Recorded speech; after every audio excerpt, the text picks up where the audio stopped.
Welcome to Between Authors. I'm your host, author Adrian Lopez. What is it that excites us as a reader? It's finding that book or author that you may never have heard of, sort of like the treasure hunt for a reader.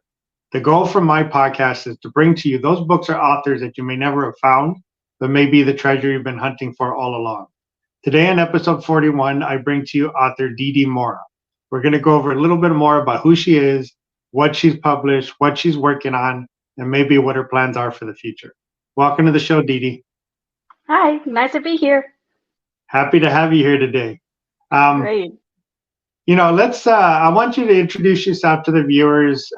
If anybody follows you on TikTok, you know you're one of the hardest working women on TikTok with the Traveling Author series. What is Dee working on today? And all the little things that you put up there besides the book. But introduce yourself to those who do not follow you on TikTok or those who have not seen or your work yet. Okay. So I'm DD Mora. I am by trade a speech pathologist, and I work in public schools in Texas.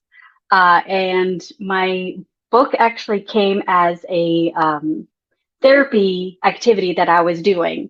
And it was supposed to be a 2-page story. And I just kept thinking about scenes. And I was like, no, I can't add anymore because this is for the students. It can't be too long.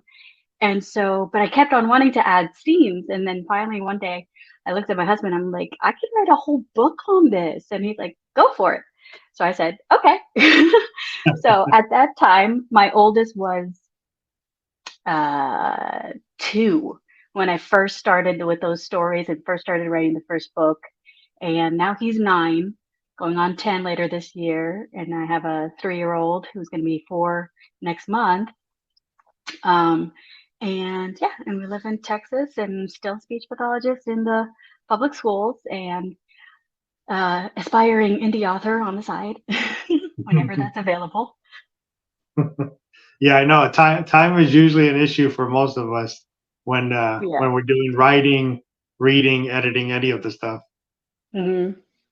It takes a lot of time, but it's a labor of love, or as I like to say, a labor of crazy. It really is, right? But that's the beauty, really, of this, is because it really is passion projects for all of us, right? And that's the beauty of it, is that you are putting your heart and soul in it because it does mean a lot to you, right? You are doing it when you can find the time because you want to. It's something you really want to get out there and want to do. Yes, and I'm a night owl, so if I start writing at night, and my husband was like finding me at 1 o'clock, 2 o'clock in the morning. He's like, hey, don't you work tomorrow? I'm like, yeah, but I'm almost done the scene. It's almost like someone who reads and they're like, they just want to get one more chapter in. It was the same thing, except instead of reading it, I was writing it. So, lots of coffee. It's hard to stop the flow when it's going, right? That's really the thing. When it's coming out, you're actually in the middle of it, and that story is just coming through. It's hard to stop it because it's not guaranteed it's going to flow as easy the next time you do it. Yes, or that you'll remember where you were going with it. Like I could take notes, but it's not the same as it's flowing. It's like forget a river, it's the rapids. It's just really going hard. And so I would just write until my eyes would not stay open, and then drink a lot of coffee the next day so I stay awake in front of my students. Yeah, I mean that's probably, like I said, that's probably the story for a lot of the indie authors, because most of us all do have the 9 to 5, and this is something we're doing on the side of it. Why don't you give the viewers a kind of an idea of what your influences are? What creatively influences you? And again, it doesn't have to necessarily be books or authors. Okay. Well, this book, the main character is actually, I say if Buffy the Vampire Slayer and Xena Warrior Princess had a kid, that would be my main character, Meshahar. I'm all about the strong butt kick kind of woman. And this, I heard a similar story of it was actually like, it was a goddess who was it was bent on like world domination. And so she had these warriors, and she controlled the warriors with her glowing heart and stuff like that. And so I change the story a little bit for my students. And then when I went to go write it, I was like, I don't want it to be someone on world domination because then that makes her kind of a bad guy. So I switched it around.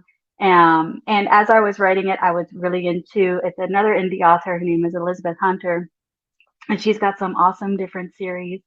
And I was reading her books, and she would bring in characters and develop them a little bit to get you interested in it. And then she would write another story, and they would be more of a main character, and then they would get their own stories. And so that really, just the way that she sequenced things, and that really inspired my writing. Um, and then also, I know everybody's going to say Twilight. I was influenced by Twilight too. That's why my book was actually, it's actually written in first person. I had never written in first person before, and I thought it would be very interesting. Um, and so it's like an amalgamation of all of this. Buffy, Xena, stories from Elizabeth Hunter. Yeah. Just all of it kind of came together, and that's how I ended up with my story.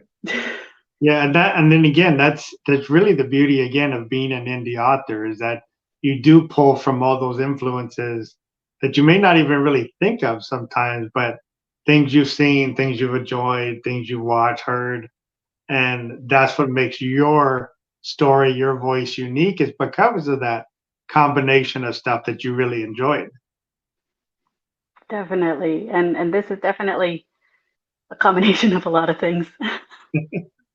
You know, it's interesting too. Is I do appreciate um, when you have the strong female characters because, like I've mentioned on some things in the past, I come from a family that's all sisters and all nieces, right? So it is something that I like to do currently in my children's books, but something I'll do a little more as well in some of the novels is have that stronger female character that they do not need to be saved, right? They can take the lead. Um, Mm, and it was interesting on some of the other podcast interviews I did with some of the authors that are horror authors. We really realized that horror was the one genre that really took the lead in the strong female character, right? Because you always have what they call the final girl, which is the character mm, that's always fighting, right? You know, Michael and Halloween, all the Friday the 13th. It's usually yes. the female at the end that's fighting him and stopping him. And horror was a genre that just had taken the lead in that, right? And that's probably why one of the reasons I enjoy horror so much is for that reason. But it's always great to see that when you do have those stronger female characters, because when you do go back in history, there's plenty of examples of strong female warriors, right? There's in the Mm, ones in Japan where they had actual full units that were all female, and some of the vicious warriors that there were, and very hard to get through, right? They were very difficult to defeat, and there's instances of that in all different types of cultures in history, and it's kind of got away from that, and it's always good to bring that back to the forefront and have mhm. those strong female characters.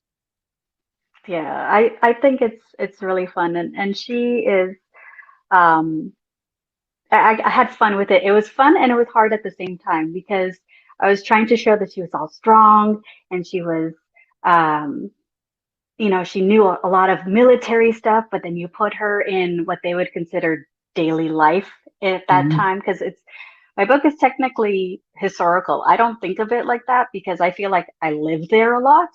And so it's just normal for me, but technically it's set in like Renaissance era. And at the time, being a female warrior was not typical, especially not being a, an army of women. Um, so I kind of had a lot of fun with, it's like, okay, she's this like tough warrior woman and now she has to wear a dress and pretend like she doesn't know which way you hold a sword. And, it was really interesting to bring all of that together. Yep, yep. But it's a good thing because it's layers, right? Everybody has layers to them, and that's probably what makes everybody really connect with your character is the fact that she does have those layers, and it's Mm, not just that one personality that you're bringing, kind of going forth with her. You do have those other aspects where at some point she may be vulnerable, at other point she's uncomfortable, and that's Hmm. really where the readers can connect to that character. Yes, and a lot of awkward. Yeah. Like some of the things I kind of feel like I pulled from my own life because I'm an introvert, and so being this is something big for me doing this. um, but I'm not one of those out and loud, and I don't put myself out there. So a lot of the times she felt awkward. I kind of Mhm. put my own feelings into it too, and how I sometimes feel awkward, and I just yeah, I like putting personality into my characters and um, that emotion that people can connect with in those situations that it's like, oh yeah, I've done that too. That was Yeah. horrible. Yeah. And so they have a connection. Yeah. When they can relate to it, that's when they're really going to connect and feel the Hmm. character, feel what they're feeling. Exactly. So why don't you give us a little summary or synopsis of what the book's about? You talked a little bit about it, but give us a little more of an idea of what the book is about. Okay, I'll try to be brief. I can never be brief. In a nutshell, Mishahar is a glowing heart warrior woman, and the glowing heart isn't, it's literal. She actually has her heart glowing through her chest, and it's a supernatural ability that was imbued in her by the general of the army, who's an archangel, and it gives her extra supernatural strength and speed, accelerated healing, and it inhibits aging. And so she's actually 48 years old, but she looks like she's 20. And so that allows her easier, makes it easier for her to blend in when she does go into this reconnaissance mission, because she blends in with the younger people. And so the general, the archangel, sends her on a reconnaissance mission to Kelbar, which is a kingdom, and they go into kingdoms to get rid of tyrannical rulers. That's the whole point of the army, is to get people out of bad situations, liberate them from the tyrannical rulers, get those guys out, and then rehabilitate the kingdom and put in people that are going to be just. Um, and so she's sent to a kingdom that she thinks is going to be another one of those, but she gets there and it's fine. There's no issues that she usually sees. Like the people are prospering, everybody has businesses, everyone looks like they're well taken care of. And so she's kind of confused and she's trying to look for why she could have been sent there.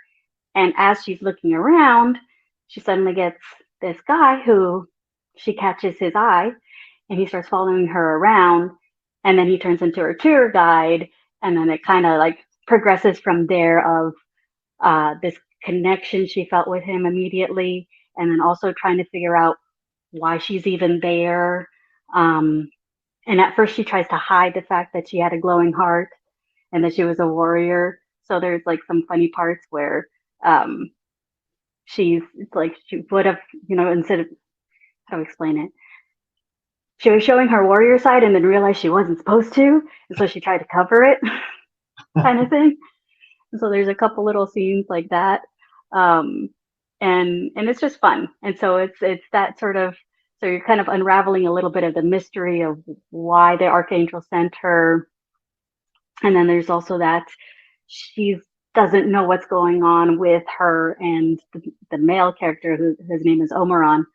Um, and so her discovering that part of her as well. She knows her warrior side, she knows her strong side, she knows her logical side, and now with him, she's starting to see, oh, I have emotions. I can feel with my heart. And so it's like she's developing in a different way. And I'll stop there because I could just keep going forever. So And I think you mentioned that your series falls in the romantasy, right? yes, it's fantasy, and it's supposed to be like in actual real Renaissance time. And so I did do research into how they lived at that time, the weapons, my search engine has like all these like medieval weaponry. I hope nobody's looking at that and thinks it's weird, but it's so. Where was I going with this? Oh, the romantasy. Yes. It's been a long day. I worked all day. So but it's the fantasy because there's the angels in it. There's supernatural powers. I kind of like fantasy, paranormal. But then there's elements of mystery and, just a little bit of spice, not too much, just to keep it interesting. It's kind of. I know you mentioned that this is part of a series, correct? Yes. But it's kind of interesting because the premise of the story lends itself to numerous kind of books, right? Because she is being sent to different time periods, different areas, and there is no limit to really what you could do with that character, that baseline story, right? So it'd be interesting to see where you take it in the other directions in the other books. It's definitely been a ride, and the whole time I was thinking, it's set in the Renaissance. Are people going to want this? Are they going to want to read something that's considered historical? And so the whole time I was writing it, I was thinking about how I could bring it into the present. And so I figured it out, but I wanted to write the original, like the base stories, the foundation stories, because those other ones will make a lot more sense in the present time if I set the foundation of how it all started. And so that's what these 3 books are about. And I know you mentioned that it started really, you were writing something for your students. And originally you wanted it 1 or 2 pages or to keep it very short. Again, without going into too much detail, can you kind of elaborate what the purpose of the story was for your students, or even maybe where that initial kind of storyline came in that part of it, right? As part of that project. Well, I had read that summer a book called Fate's Fables by T. Ray Mitchell, I think her name was. And it's all about this boy and this girl, or teenagers, get sucked into a fairy tale book where all of the stories end horribly. Like people die and they don't end up together, that kind of thing. And so the only way they can get themselves out is to make it happily ever after. And that's actually one of the stories is the warrior goddess and the controlling of the army of women and everything. That premise came from there. But I just thought it was so cool, they were basically rewriting these stories. And I thought this would be fun with my students because we'll be reading the stories, answering questions. So that's like the receptive and expressive version. They have to understand the stories and then be able to explain the answers to the questions. And then I made them become characters in the story. And so we rewrote the story. We decided where we're going to jump in, who you're going to be, what are you going to do in the story. And so then we rewrote the rest of the story based on their suggestions. And I kind of felt like Dungeons and Dragons master because I was just sort of leading everything to be, keep going, because I work with different kinds of students with special needs. And so some students would just like focus on something. It's like, that's not important right now. Yeah. We don't need a map of the island where you say that this took place. We need to know what's your character and how's your character going to fix it. So it was really fun, but this was just one of them. And I actually typed them all out and made little booklets for them. So at the end of the year, when we were all done, they all got a little copy of the book. And so the first part was the original story, and then the second part was how they fixed it. And nice. It was so funny. I mean, one of them ended up, what was it? They got tacos from Buc-ee's from DoorDash and had that for breakfast. And this was after they massacred evil elves I mean, some of them got wild. It was so much fun. Yeah. Yeah, and again, for the viewers that aren't on TikTok and don't know DD, um, she does an amazing job of building games because again, her students do have special needs and have to learn in a different process or a different way. And DD does an amazing job of building games that are easy for them to use or give them the ability to play the game and learn in the fashion that she wants them to, because a lot of Mhm. other games aren't built that way and it's just not available. And I've seen some of the stuff she's built and they're wonderful, wonderful games that she has put together herself for her students. Thank you. I like um, I like trying to make everyone as equal as possible. So any kind of game that I make, I try to make it so anybody can play. Yeah, And I like to do a lot of hands-on um, kind of activities because I find that if students are having fun, it's and the activity is functional, they're actually going to absorb the information and absorb the lesson better than if it's just something boring on paper or whatever. That's why I had the students with the stories. I kind of picked ones for certain groups because I figured that they would be interested in that, like the evil elves. I picked a specific group for that. Um, and same thing with my activities. I just try to make it in a way that it's interesting, it's fun, and then I modify it depending on the student. And so, because I just want everybody to try, everybody get a chance to do the same thing. I don't want them to feel left out.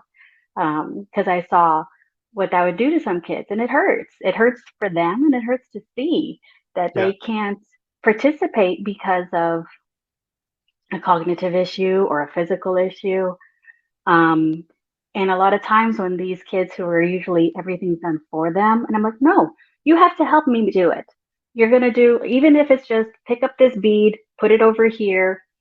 That's your job. You got to do that, and they get excited because they don't usually get to do that.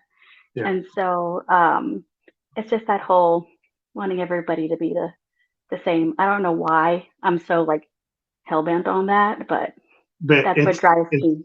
it's a beautiful characteristic to have. It's never a fault. So always know that it's a beautiful personality characteristic to have, right? Because unfortunately, empathy in this world is something that's not, widespread.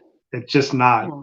And it's misunderstood, right? Because empathy is not necessarily to feel the same thing somebody's feeling or feel bad for them or feel the emotions from. It's understanding that not one size doesn't fit all, right? It's understanding Mhm.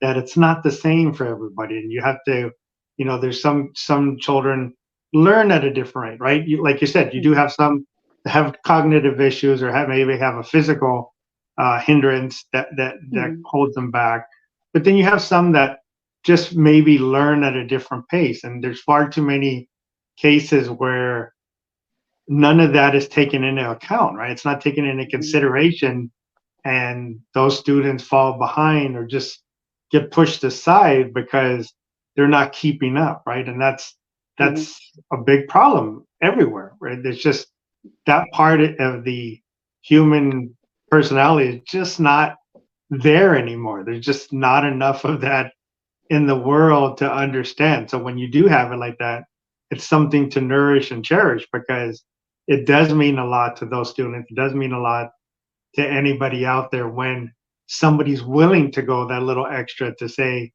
you do matter. You don't have to learn at that same way. You don't have to learn at that pace, right? And it's Yeah. just there needs to be more of that, and unfortunately, there just isn't.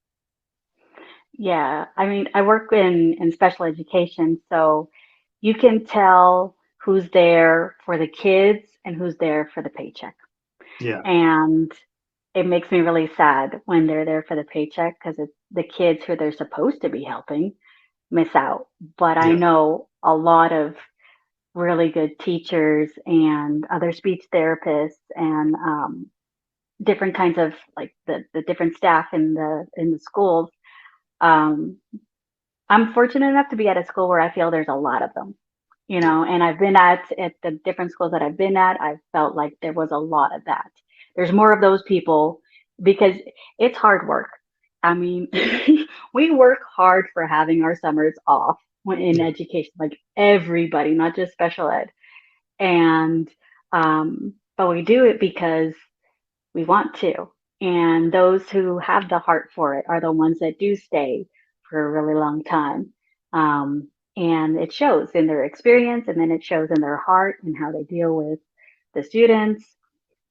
And it's a beautiful thing to see when you see them click Yeah. and you see that teacher doing it just a little bit different for this guy because he Yeah. just needs this thing, or like, is a little bit more on the kid or a little bit less on the kid to get them to do their stuff. And it's just really nice to see when they do that.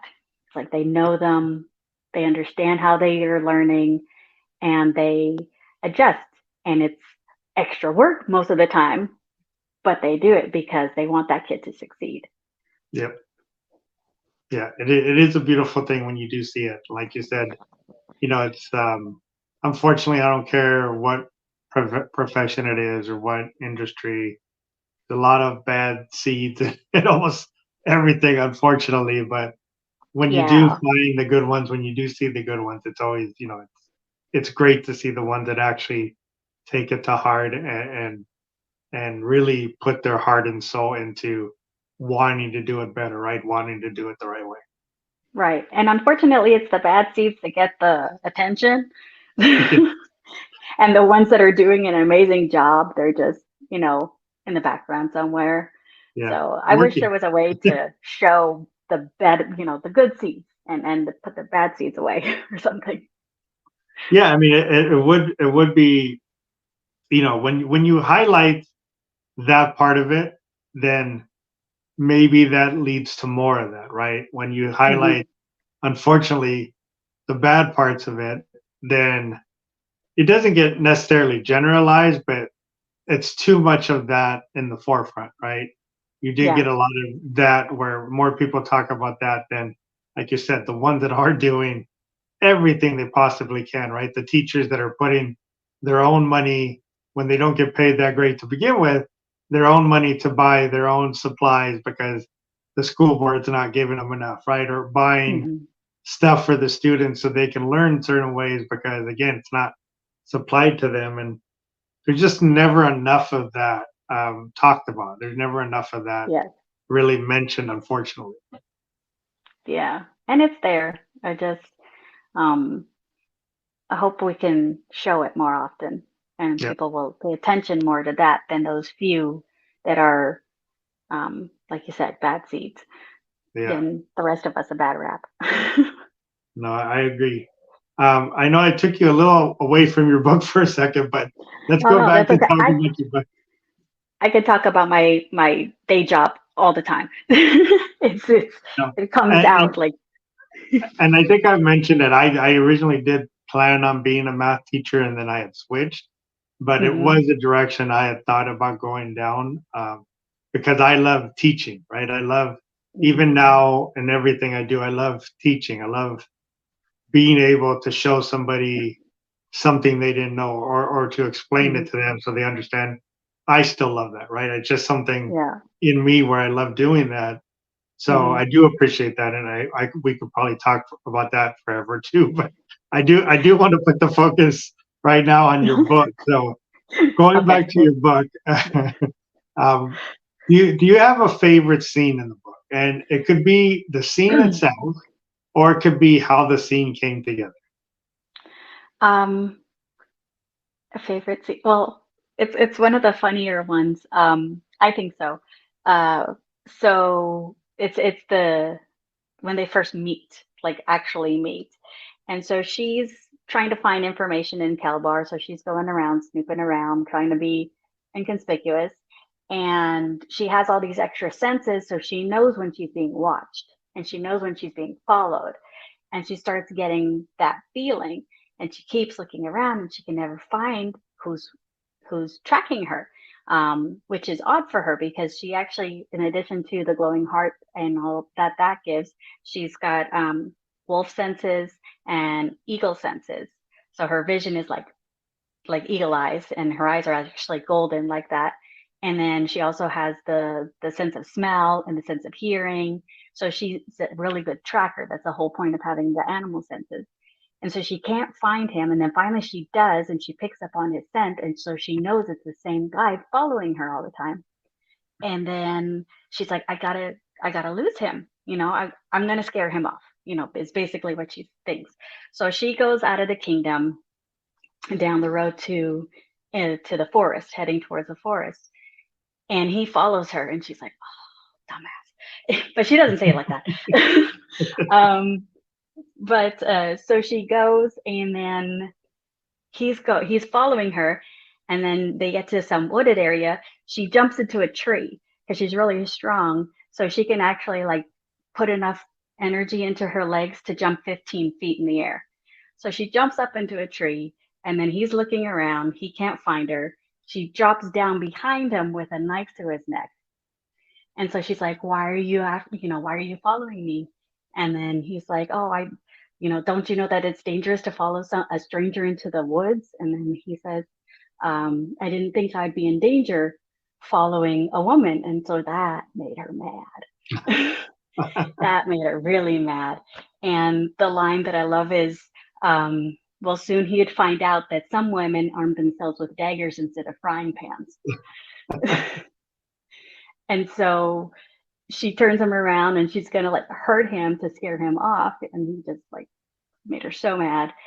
But then he turns around, and they actually look each other in the face for the first time. And she stops because she just had this like sense of recognition, and she doesn't understand, and she just freezes because it's never happened before.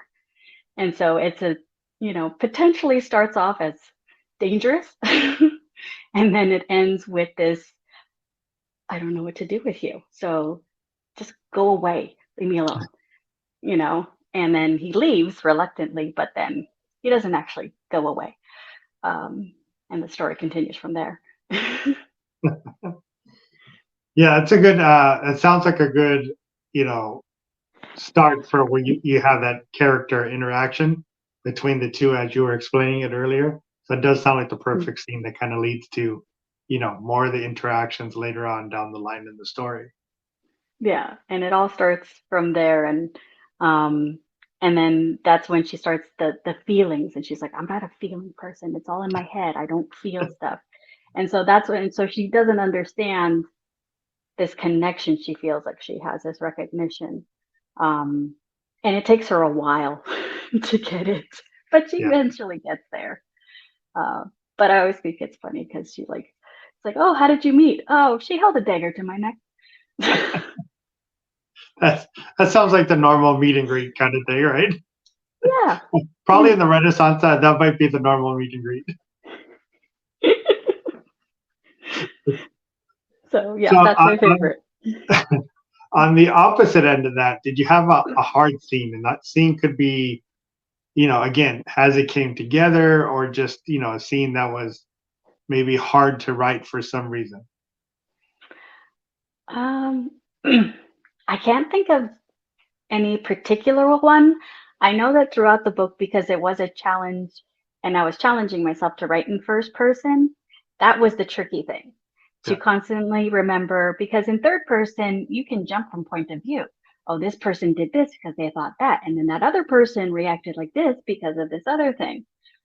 Well, when you're talking from just one person's point of view from first person, unless you mind read, you don't know what the other person's thinking.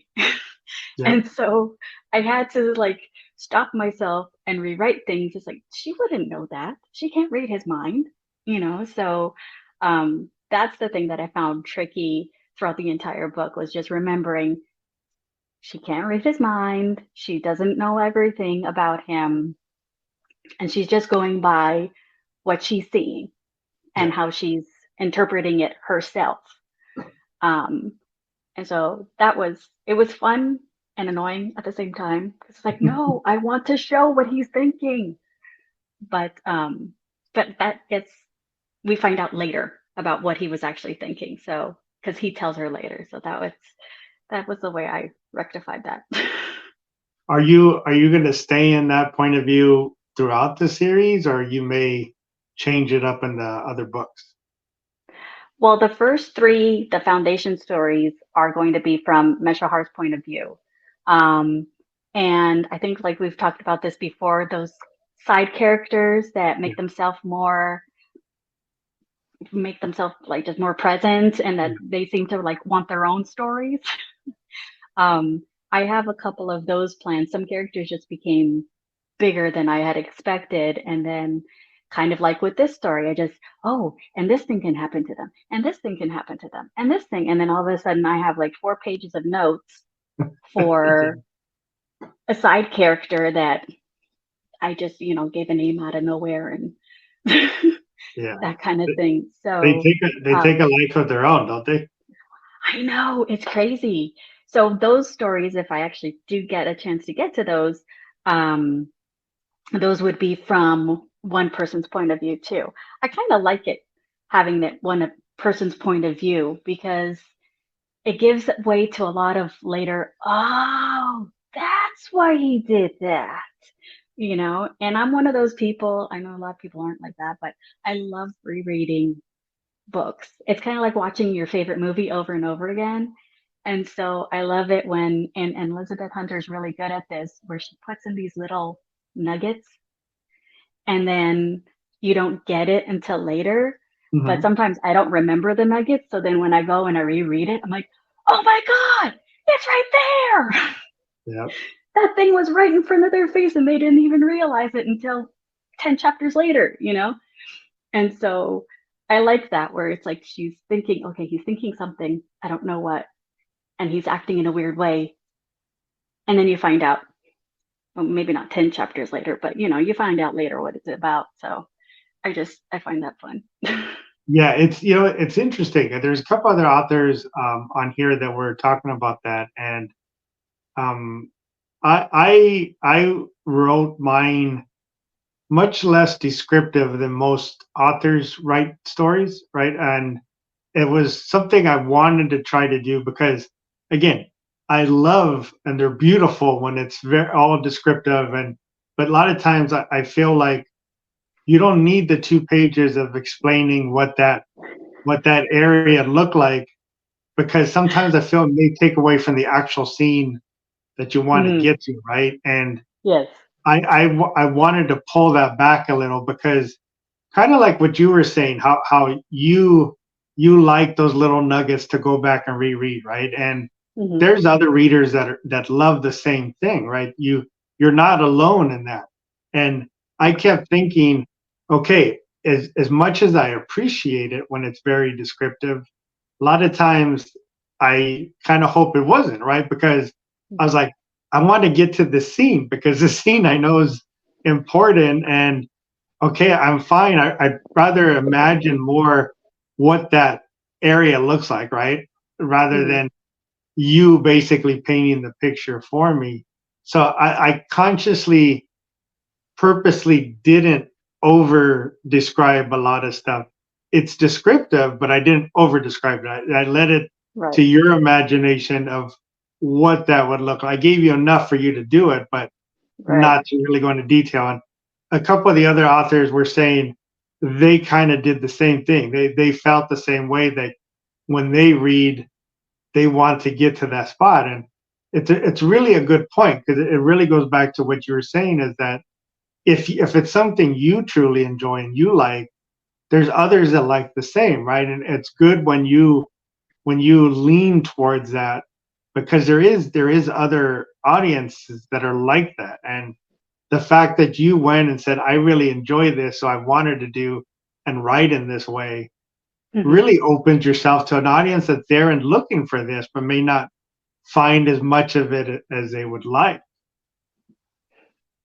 Yeah, definitely. I like the idea of enough details to give you a picture.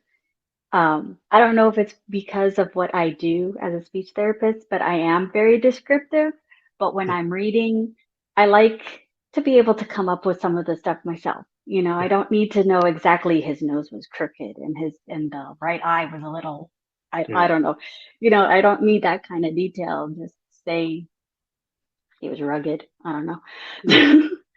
um, but yeah, because sometimes people go too much into detail, right? But And but then, it's beautifully written, right? You're like, mhm, they did a beautiful job with this, but like, yeah, you're right. You're like, okay, but I didn't need that much. I really don't. I didn't need 2 pages of description of her skirt. That's a little much. And maybe it goes back to the teaching aspect, right? Because it might go back to that. Because again, when I try to teach, because I've taught, for work, I've taught classes of how to do this or certain things, and I like to lean it in a way where I describe it simply enough where Mhm. everybody in the room understands, right? Because you're going to get those ones that understand it immediately and say, okay, I know exactly what you're talking about. Then you're going to have ones that are grasping it, but maybe need a little more. Then you have the ones where it's kind of foreign to them, so they're like, okay, I'm not quite sure, right? So I've always made sure to do it in a way where it's like just right in that little middle where all three of those pretty much understand it, right? So I Mhm. keep it simple yet descriptive. And I really, because I guess I think that way and I've done that, it Mhm. just logically made sense for me in the writing to do it for, again, because I feel maybe there's a lot of readers that are intimidated to read because of all of those words. And they may say, I don't understand a lot of those words, or it for them it's too much. It's just overabundance of description, Yeah, and it throws them it off takes when the them out, right? vocabulary is too big. Yes. Yeah, and so I've always wanted again to lean it to that, lean it again. I don't want to say simpler. I don't want to say simpler because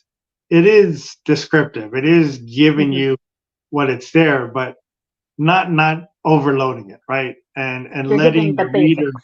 yeah, letting the reader do it themselves. Let them picture, yeah, like if for mine, what does Caden look like? Let them picture what Caden looks like, right? Let them Mhm. picture what the werewolf's like. I give you some of the stuff as they're transforming, but you picture what you want that werewolf to look like, what the teeth look like, and the whole thing. I'll give you enough where you have a somewhat of an image, Yeah. but let your imagination take it where you want to take it. That's the beauty of stories, right? That's the beauty of reading, is it's all you. You can make that as big and as wild as you want it as you're reading it. Yeah. It's and there's a fine balance because um I think I might describe a little too much in mine. I admit.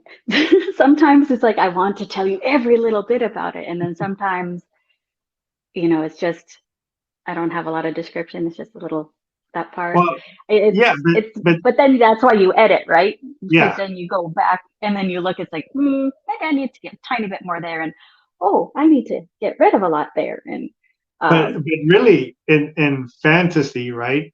mhm, Or sci-fi, if you're not world building, technically you kind of are, because how many people really know the Renaissance side of it? So you may have to describe a little more on your side to get them that image, to be able for them to picture it, right? Where my story is really current, right? So mhm. there's nothing really extra I needed to fit. It's He's on a farm, right? How much do you need to know about the farm?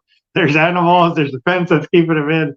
Um, but on your case, you do need some of that extra, because the reader may not understand what the Renaissance looked like, and or the clothes, or how they were dressed, or how they acted, or somebody was approached or something. So there's levels to it always, right? But it really goes back to, I really did appreciate that you took something that you truly loved and said, I do appreciate this. Let me kind of give that to the audience. And it really goes back to, again, honoring your voice as an author, right? What is Mhm. your voice? And you did that. You honored that by really leaning on something that you truly enjoy as a reader yourself. Yeah, it was a lot of fun. The Renaissance stuff. was a lot of research. And that's why I kept kicking myself. It's like, why did I put it in this time period? This makes it harder. Because I'm not much of a researcher kind of person. But I found like looking up the pieces of a suit of armor, everything has a name and they're all weird names, and it's like, okay, how do I put this in? Because then I was thinking, well, what if somebody who actually, is interested in that stuff and knows about, the Renaissance fair kind of people, what if they're reading this and she got that wrong? It's like, I was kind of concerned about that. And so, but I tried to make it not so boring that somebody who did not know about that and didn't really care that thing's called a Spalding and that thing's called I don't even remember what. That just enough that they know where it goes on the body and how it, so they have an idea of what kind of protection the person has. Because I just wanted to basically make them know it's like she's covered in metal from head to toe, and these are the parts that cover. Research was just, that's why I was like, oh man, it's hard. Don't do a period piece. Don't go there. It's just, especially if it's, because I wanted it somewhat realistic, so it's not like I'm just making the fantasy myself. I was trying to make it real-ish. So yeah, it's a pain in the butt if you don't like research. But it got interesting because there was stuff that I was kind of interested in because I did want to put those elements in. But yeah, I think maybe that's why a lot of people like the fantasy, because you just make up your own stuff. It doesn't have to follow the laws of this world because it's fantasy. You're doing a full world build usually. I mean, it's just everything's kind of built from scratch. But it's a good point that you make because of the research part of it, right? Because like you said, there is a balance. You don't want to do it too much where it's like a textbook, right? Where you're just like just explaining and explaining.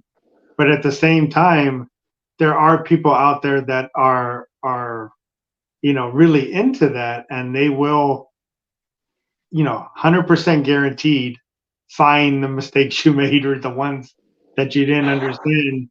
And is it the worst thing in the world? No, right? If you missed a bit of it, but what really happens is it may take that reader out of the story, right? Because they're just like, I can't do this no more because that they're just so lost in this. I don't know if I want to take a chance and keep reading it.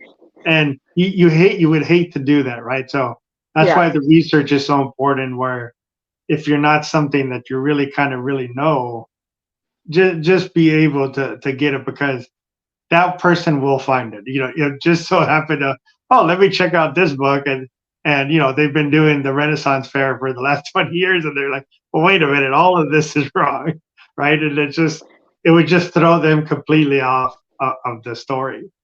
Yeah, and then they're not going to want to, like you said, they're not going to want to read it probably because maybe it bothers them too much. Yeah, it's like I can't follow it because this doesn't make sense. So then that book gets put to the side. And so I was really trying to, and it's hard to, like you said, I didn't want a textbook, but I didn't want to mess up on details. So I know more about swords and armor and how a castle's built and like all that kind of stuff that I ever thought I'd know about. I like to call it the useless but interesting information. It's just every once in a while, it's like trivia. Oh, I know that. It's very random, but I researched it for my book. But again, it's really, it's so important to get those different aspects in your background, right? The breadth of knowledge, even if it's not in-depth knowledge, but that breadth of just all these little things that you wind up learning on the fly, right? Things that you had studied for school or things that you studied because of your job, or all these little things really build your voice and what you're coming from, right? And it's really what separates you from every other, even if somebody's writing the same type of story or same genre, It's what's going to Mm-hmm. separate you from everybody else. There's all these little things that built DD's voice, right? Mm-hmm. As an author, all these little knowledge bases that are just unique to you, right? Your game building, right? Is maybe you Mm-hmm. don't use it now, but that knowledge of those little things that you've been doing may lend themselves at one point to a story that comes out of something, and you'll understand how to do that because of what you've done there, right? Your teaching, the way you approach your students, maybe at some point in the storyline it's going to lend itself. It might not be a teacher, but maybe there's a scene where somebody has to explain something to a crowd or to a group, and you pull from that, right, to do that. And Mm-hmm. it's really the beauty of that, and just getting that breadth of knowledge and experiences and growth. And that's why, every writer, or basically any profession, you just get better at it, right? You get better at it Mm-hmm. as you go, with more experience, more knowledge, more growth. It's going to happen. You're just always going to get better as you Yeah. keep doing something. Yeah, definitely. Like even in the writing, I read the first one and I'm like, oh, maybe I should have done it like this or like this. Or, I found the second book. I actually went back and rewrote the first book 3 times after I did the second book because there were elements in the second book that I put in. And I'm like, I should put that in the first one.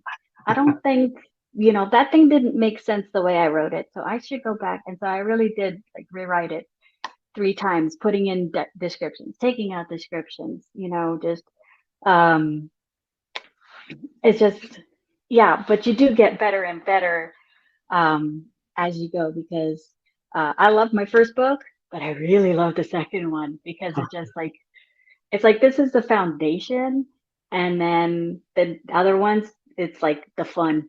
It's like now that you know my world, let's add this stuff onto it. Yeah. And so I'm really excited about the other ones. Um, I just hope people read them. They will. We'll make sure we keep getting it out there for people to pick it up and read. When are you planning to release the second one?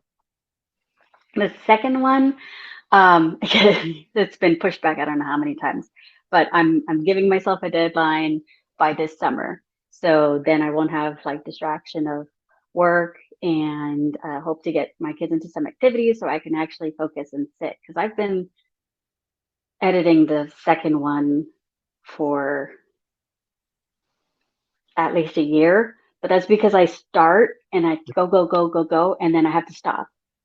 So then when I get back to it, it's like, hold on, I want to make sure it flows. So then I start at the beginning again and then go, go, go, and then it stopped.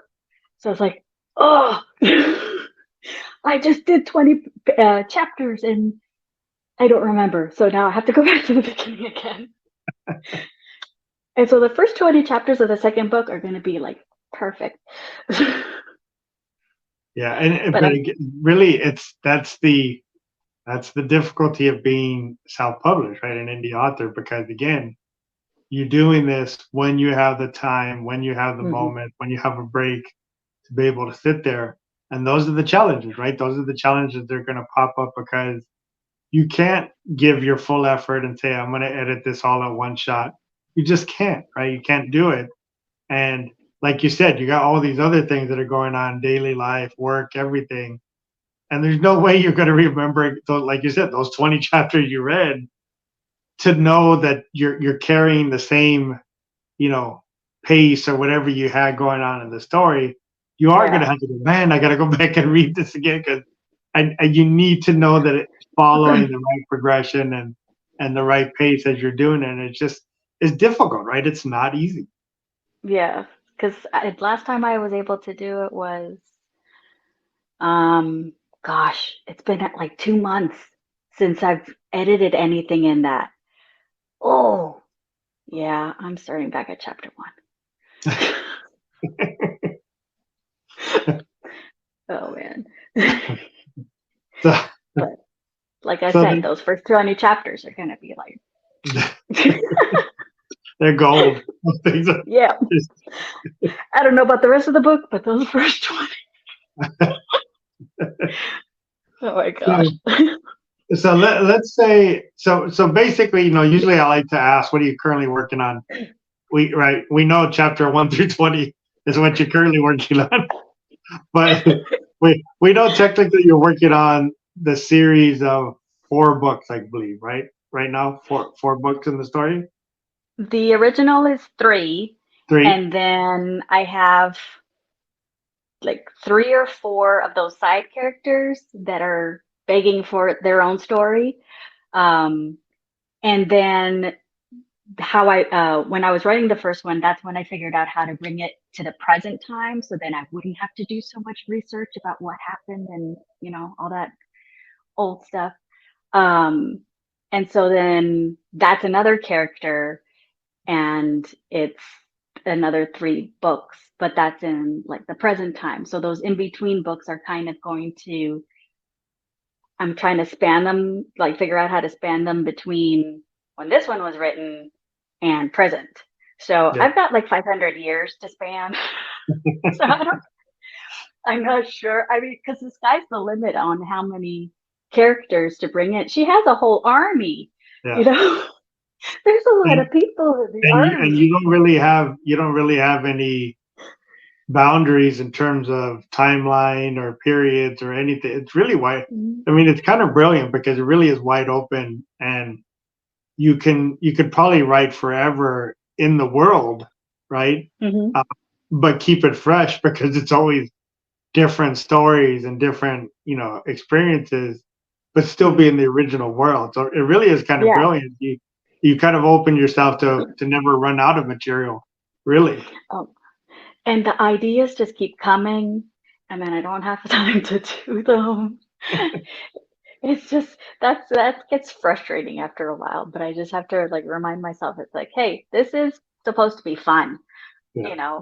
And so I make myself step back when I'm not having fun. Um, and and then sometimes I just get too busy to step into it. But when I do, wow, it's like, wee. It's great. Yeah, the writing is just the whole thing is really it's really something. I don't know. Like for someone else who writes and knows how it flows and the stories just all of a sudden end up on the screen or the paper or whatever. It's like you get it, right? It's like you just know it's something in you that wants to get out. Yeah. Yeah, And it's in that moment when it just flows like that, where it's just nothing better than that, right? Because it just comes. mhm. It's there, right? And you don't have to think about it. You're not really having to pre-plan. You're not really having to do any of it. It's just coming to you, right? It's just flowing through, Yeah. and that's the beautiful thing that you wish would happen all the time. Doesn't always, but when it does, it really is it's a beautiful thing to be in that moment. Yeah. I know people they talk about writer's block, and I mean, the stories have been written for a couple of years now. It's just now that I'm editing and trying to actually put them out. Um, but I don't remember ever getting writer's block. But I think it's because I think of the story so much and I write so many scenes, and then I'm just trying to like organize the scenes into what makes sense. Yeah. So I think I've had issues where I had a hard time explaining what I wanted to get across, but the ideas don't stop. Yeah. I've never had that issue. It's just my issue is usually just trying to explain it in a way that somebody else is going to understand. And um, yeah, that's the thing. The ideas just keep Yeah. coming. That I, block I mean, doesn't. I had a theory. Again, I don't know if it's correct or not, right? But I had a theory in terms of writer's block. I feel it may come really when you're trying to force the story, when you're trying to Yes. force the direction, when you're trying to force the outcome, really. Because like we've all noticed, with the side characters or whatever, it changes, right? It's not what you originally planned. And I think if you're really holding yourself to maybe that original outline or the original story plan, or maybe even writing it chronologically, because sometimes that doesn't even work properly. If you just let yourself write, right? Maybe you were writing chapter 14, and for some reason, chapter 20 really comes on strong in your mind. Write chapter 20 on and come back to, 15 on. But I Yes, think when you're trying exactly. to force yourself to follow those restrictions, I feel that's probably when writer's block really sets in, because you're not letting it flow, right? You're doing things, you're hindering yourself by saying, I have to write this story, down by the docks, where Yes. you've been thinking completely about the story in the forest. That part of the story, write that part, right? Don't force yourself to have to think about the dock part of the story. I'm just making it up. I have no idea, but that, I think, is when you force yourself into those restrictions, those boundaries.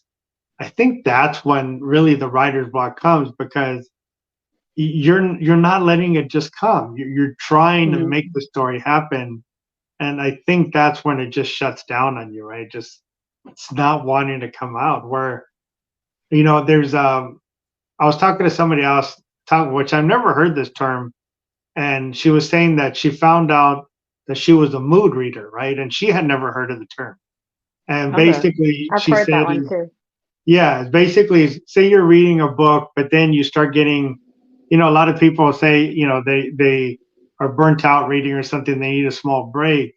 And she found that sometimes she'd be reading and she loved the story, but for some reason, for that moment, she couldn't get into continuing, right? And say Mm. she never had thought about somebody suggest that. So she goes, okay, let me pick up a short story. And it was just that refreshing story, a new story, a new input that kind of snapped it back together. And as she read that, then she was excited to go back to what she was reading, right?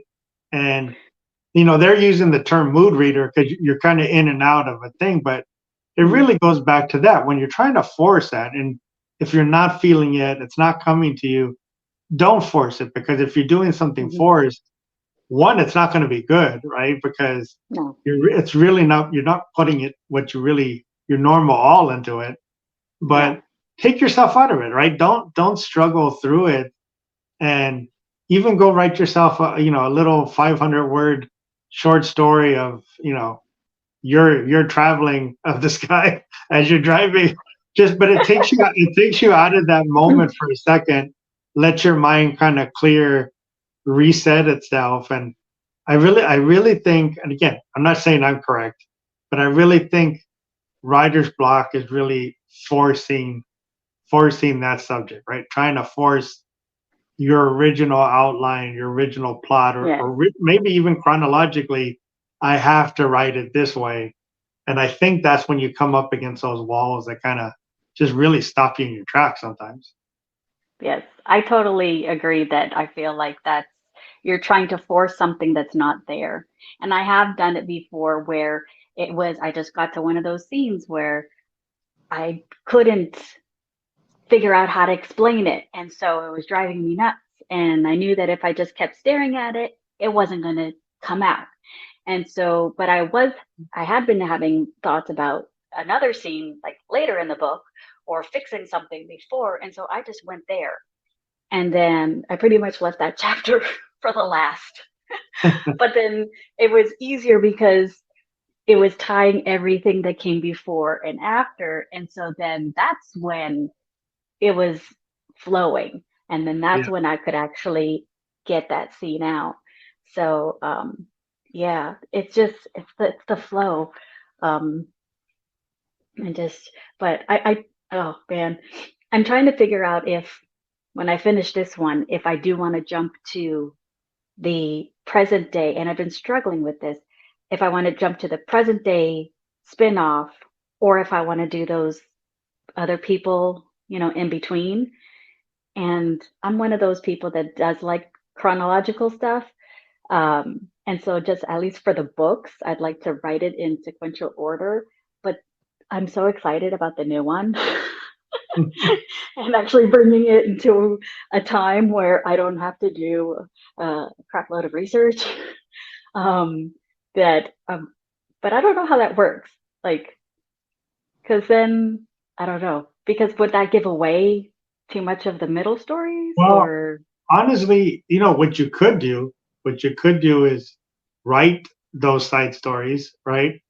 But don't release them. You don't have to release them out of the order you originally wanted to, but Mhm. let your mind go where it wants to go, right? You want to jump into those stories rather than forcing yourself into, the editing of three, because if you've already written it, going back, rereading and editing, maybe jump into that fresh story, get that thing. And again, like you did with the other one, maybe when you go back to three, it gives you some ideas or gives you a couple different approaches that you change in that one.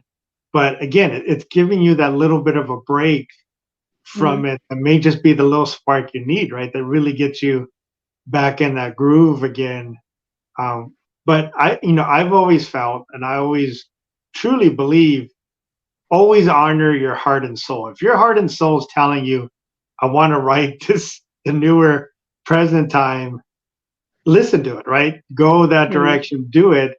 But if your mind has always said, I want to release these in this certain order, do that, right? Don't change that. Mhm. But something's telling you, I want to write these right now.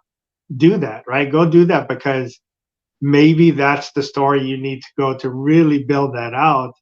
And you may find that that thing just flows like crazy, because Mhm. again, we only have so much time to do this. When it's really that story that's calling you to write, you know an hour of that type of story is going to be so many more words down on paper than an hour of the story that you still love, but maybe it's dragging a little bit on you because you Yeah. keep thinking about this other story, right? It's interesting, but my suggestion would be write the other one that you really want to do, but just keep Mhm. your original release schedule that you originally planned. Yeah. I have to, because the present day one is so much more developed because I was developing as I was even writing the first one. And these little in between stories didn't come out until like the second book, when these characters actually started popping up and becoming more important. And so uh, yeah, it's something I have to play with. Yeah. Yep. This is when the OCD tendencies get in the way of the creative juices. Yep. Like, no, it doesn't always have to be in order. I Yeah, can do it'd the be interesting. Star It'd be Wars thing. interesting when you start writing that to see, if you do it out of order, if it really just really kind of sparks it again. It would be interesting to see if that happens that way. And I'm not saying you lost the spark for it, but you may just see this extra energy, this extra push by going ahead and going to that story and just letting it flow. Yes. It's like I like these ones. I really want to write these ones, but this one, Yeah. oh, Yep. it's like a magnet. It's drawing or something. I don't know.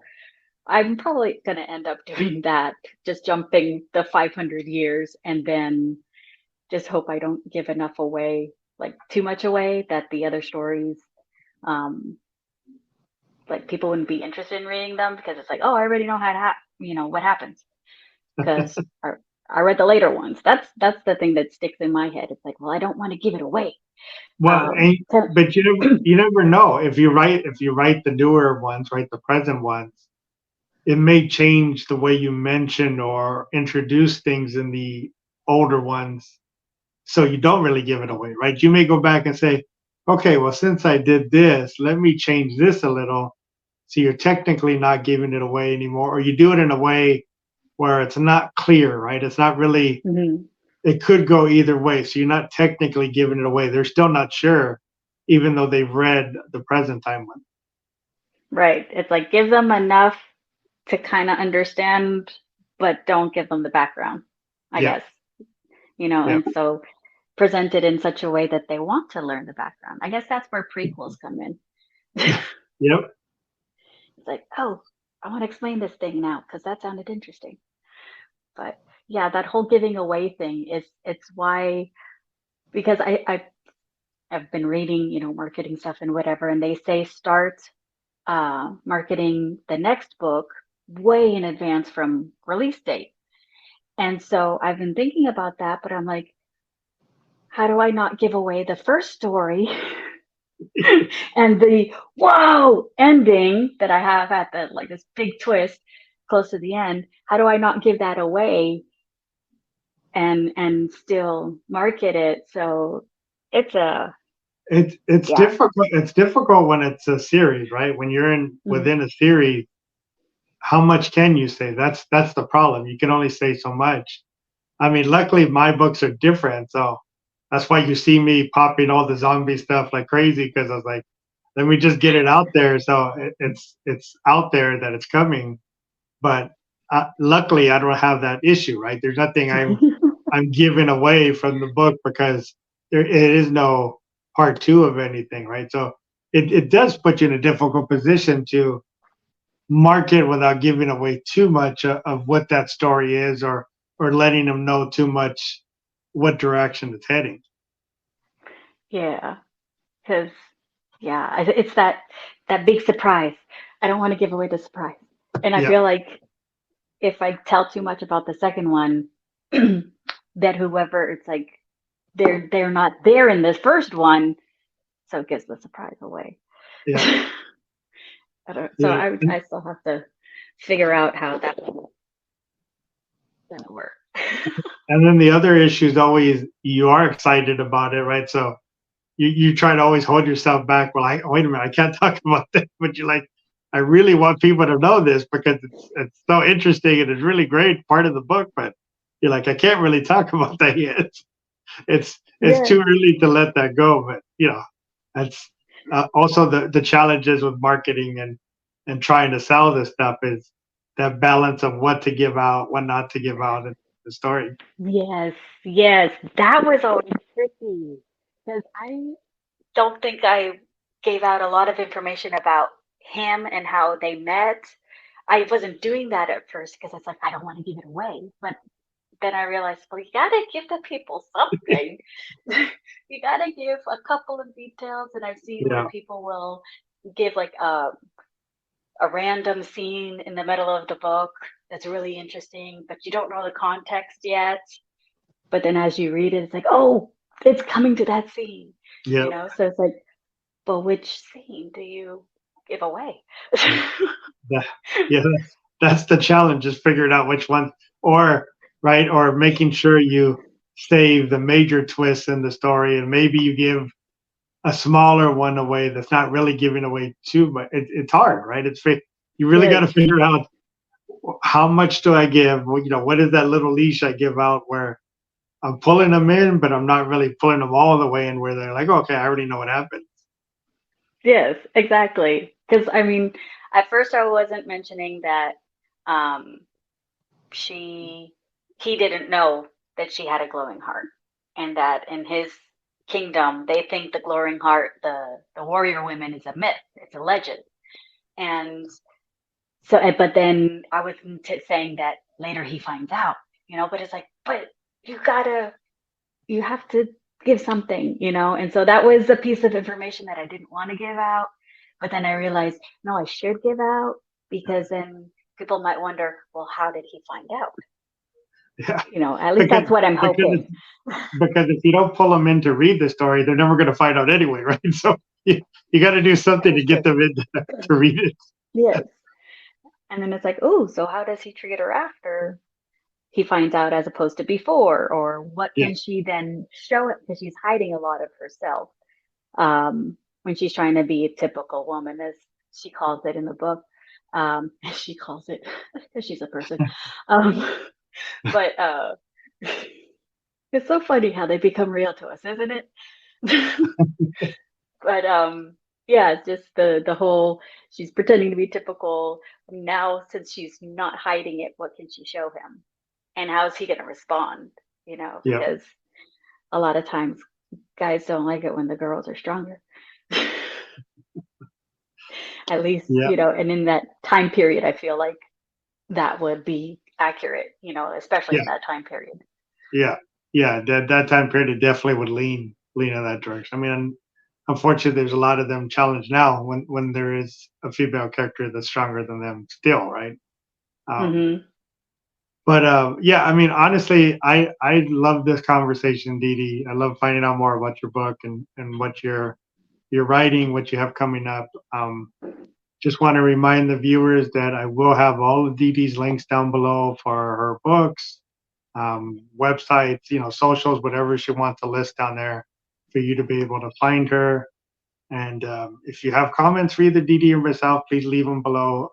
We're happy to answer if you have any questions about our books or about what we discussed today. But I do want to thank you again, Dee Dee, for coming on. I really did have a great time today. This was a lot of fun. Anytime. Just let me know. And when your next one comes out, we'll do this again so we can talk about what's going on in Oh, there book we 2. go. That'll be fun. Yep. And then thank you, viewers, again for watching. I hope you enjoyed the episode. Goodbye.